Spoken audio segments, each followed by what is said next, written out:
বিধানসভা নির্বাচনে সাগরদিঘিতে তৃণমূল কংগ্রেসের প্রার্থী বদলের দাবিতে প্ল্যাকার্ড নিয়ে মিছিল সাগরদিঘি ব্লক তৃণমূল কংগ্রেসের। মুর্শিদাবাদ জেলা তৃণমূল কংগ্রেসের চেয়ারম্যান তথা সাগরদিঘির বিধায়ক সুব্রত সাহার পরিবর্তে সাগরদিঘির ভূমিপুত্রকে প্রার্থী করার দাবিতে এই মিছিল। এই মিছিলে প্ল্যাকার্ড নিয়ে হাঁটেন সাগরদিঘি ব্লক তৃণমূল সভাপতি নুরুজ্জামান শেখ, সাগরদিঘি পঞ্চায়েত সমিতির সভাপতি বেরাজুল ইসলাম সহ পঞ্চায়েত সমিতির সদস্য ও গ্রাম পঞ্চায়েতের প্রধানের একাংশ।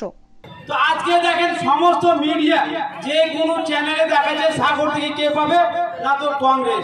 কেন দেখাচ্ছে কংগ্রেস?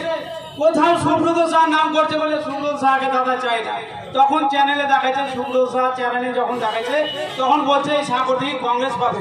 আপনারা দেখবেন কালকেই থেকে যেহেতু আমরা সুব্রতকে চাই না সমস্ত জনগণ বলছে, আজকে 10 থেকে 11,000 জনগণ এখানে উপস্থিতি আছেন, তারা সবাই একটাই স্লোগান যে আমরা বহিরাগত আর নয়, সুব্রত শাহকে চাই না, চাই না, চাই না, সুব্রত শাহকে চাই না।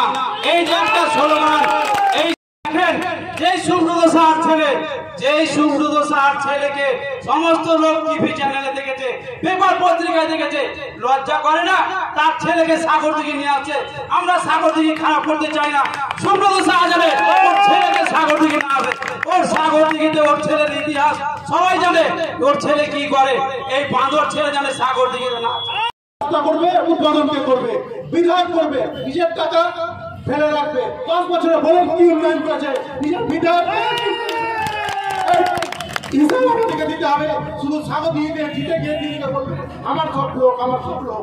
কি হয় কালকে বোকাটুয়ে ব্লক সভাপতিকে বাদ দিয়ে, অঞ্চল সভাপতিকে বাদ দিয়ে, প্রধানকে বাদ দিয়ে একটা সম্মেলন করেছিল। দুঃখের বিষয় জানেন, সেই সম্মেলন 10টায় শুরু করার কথা, 10টায় শুরু করার কথা, বলতে বাধ্য হয়েছে সময়ের অভাব, বেশি বক্তব্য দিব না।